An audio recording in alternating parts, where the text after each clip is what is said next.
You don't belong in first class." The businessman's voice carried across the cabin, loud enough that passengers in nearby rows turned to stare. Gregory Santos, 70 years old with gray hair and a quiet demeanor, sat in seat 3A, his small carry-on stowed overhead, his seatbelt fastened, his eyes closed as if trying to disappear. But the man in 3B wasn't having it. "People like you get these seats because of pity points or military discounts. Some of us actually earned our way here through real work. I shouldn't have to sit next to charity cases."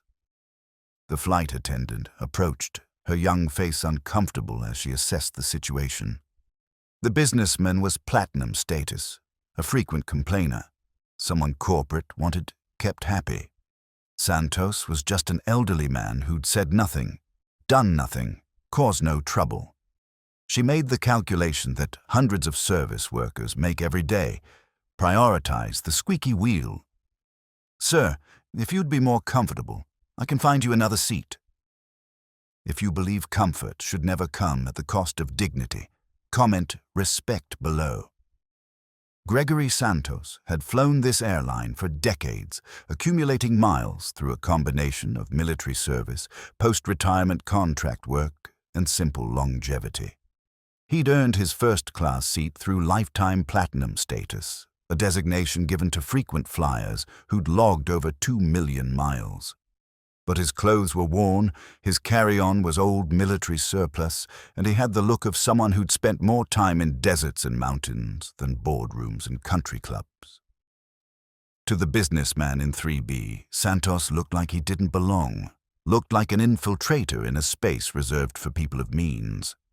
What the businessman didn't know, what the flight attendant didn't ask, was that Santos had every right to be exactly where he was, and that his quiet acceptance of being moved was a lifetime habit of avoiding confrontation, of making himself smaller so others could feel bigger. Santos gathered his belongings without argument, following the flight attendant toward the back of the plane. Passengers watched, some sympathetic, most uncomfortable but silent, a few nodding in agreement with the businessman's assessment that first class should be reserved for first-class people. Santos settled into 27C, a middle-seating coach between a college student and an older woman who smiled at him kindly. He fastened his seatbelt, closed his eyes again, and tried to ignore the burning shame that came with being publicly declared unworthy. The flight attendant returned to first class, assured the businessman that the situation had been handled, and continued her pre-flight duties. The plane pushed back from the gate, taxied toward the runway, the incident already fading into just another moment of casual cruelty that punctuates modern air travel. 20 minutes into the flight, the cockpit door opened. Captain Robert Chen emerged, still in uniform, walking through first class with purpose. He stopped at 3B, where the businessman sat smugly in his reclaimed space. "Excuse me, sir. Did you have a passenger removed from seat 3A? The businessman looked up, defensive. "Yes, and I don't appreciate your attendant questioning my complaint. I paid full price for this ticket, and I shouldn't have to sit next to—" Chen cut him off, his voice carrying an edge that silenced the cabin. "You shouldn't have to sit next to a Medal of Honor recipient. You shouldn't have to sit next to someone who saved my life in Fallujah. You shouldn't have to sit next to a man who's earned lifetime platinum status through service you couldn't begin to comprehend." The color drained from the businessman's face. Chen continued, his words measured but forceful. Gregory Santos served 3 tours in Iraq, 2 in Afghanistan. He was a rescue pilot with the 160th Special Operations Aviation Regiment. In 2004, my Apache was shot down outside Fallujah. I was trapped in burning wreckage with hostile forces approaching. Lieutenant Santos, flying a Black Hawk that was already damaged from taking fire, landed in an unsecured hot zone, pulled me out of my aircraft while taking small arms fire, and flew me to safety. He was awarded the Medal of Honor for that action. He saved not just me, but 3 other pilots that day, making multiple runs into hostile territory when any sane person would have aborted. Chen paused, letting the information sink in. Mr. Santos is also this airline's lifetime platinum member, which means he's earned first class through miles, not through pity points. He's earned first class through decades of service to this country, in loyalty to this airline, and you just had him moved to coach because you didn't like how he looked. The businessman's mouth opened and closed wordlessly. Around them, passengers were frozen, some recording on phones, some simply staring in horror at the man who'd been so confidently wrong. Chen wasn't finished. "Sir, I'm going to personally escort Mr. Santos back to his assigned seat. You, meanwhile, are going to be moved to coach for the remainder of this flight, and when we land, you'll be meeting with our customer service team to discuss your platinum status and whether your behavior aligns with the values this airline expects from premium customers." The businessman tried to protest, something about his rights, his status, his importance, but Chen simply turned away, gesturing for the flight attendant. "Please prepare seat 3B for Mr. Santos, and find accommodations in coach for this gentleman." Chen walked through the cabin toward row 27, aware of every eye following him. He reached Santos, who looked up with confusion and growing awareness as he recognized the captain. "Greg, is that you?"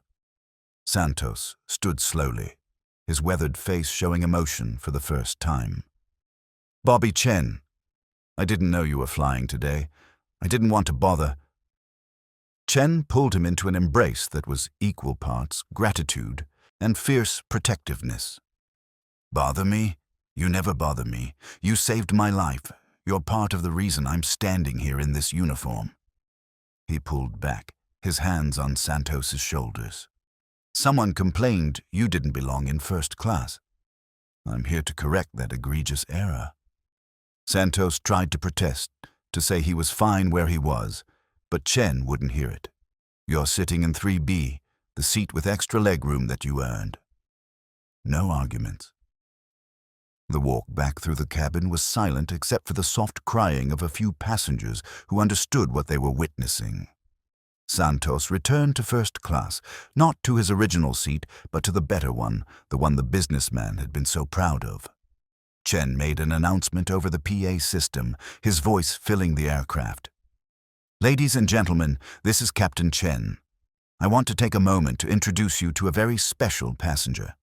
Gregory Santos, seated in 3B, is a recipient of the Medal of Honor, the United States' highest military decoration.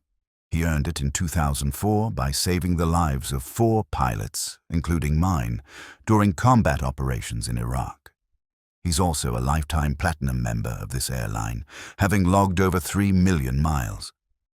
Mr. Santos represents the best of what service means: courage, humility, and dedication beyond self. I'm honored to have him on my flight today, and I hope you'll join me in recognizing his service." The applause started in economy and rolled forward through the cabin like a wave. People stood. Not all, but enough to create a moment of spontaneous respect that seemed to heal something broken. Santos sat with his eyes closed, clearly overwhelmed, his hands gripping the armrests. The college student who'd been sitting next to him in coach came forward, leaned down. "Sir, thank you. My brother's deployed right now. Thank you for what you did." Santos nodded, unable to speak. The businessman from 3B made the long walk to coach, his face burning with shame, his status meaningless in the face of actual worth. He'd spend the rest of the flight in 27C, sitting between strangers who now knew exactly what kind of person he was. Captain Chen returned to the cockpit, but the flight attendant who'd moved Santos approached him first. "Captain, I should have asked more questions. I should have checked his status, his history. I just assumed." Chen touched her arm gently. "We all make assumptions. The question is what we do when we realize we're wrong. You can apologize to Mr. Santos directly. He'll accept it graciously because that's who he is." She did, tearfully, and Santos did indeed accept with grace, telling her she'd done nothing wrong, that he understood the position she'd been put in. But passengers nearby heard and made their own judgments about systems that prioritize loud demands over quiet dignity, that assume worth based on appearance rather than character. Several passengers approached Santos during the flight, thanking him, asking questions, treating him with the respect he'd never demanded but clearly deserved. When they landed, Santos tried to leave quickly, to avoid further attention, but Chen was waiting at the aircraft door. "Greg, you didn't call me. You didn't say anything. You just let yourself be moved." Santos shrugged, uncomfortable. "I spent my career trying not to draw attention. Can't break the habit now." Chen shook his head. "Some attention is deserved, some recognition is earned. You don't have to ask for respect, but you don't have to accept disrespect either.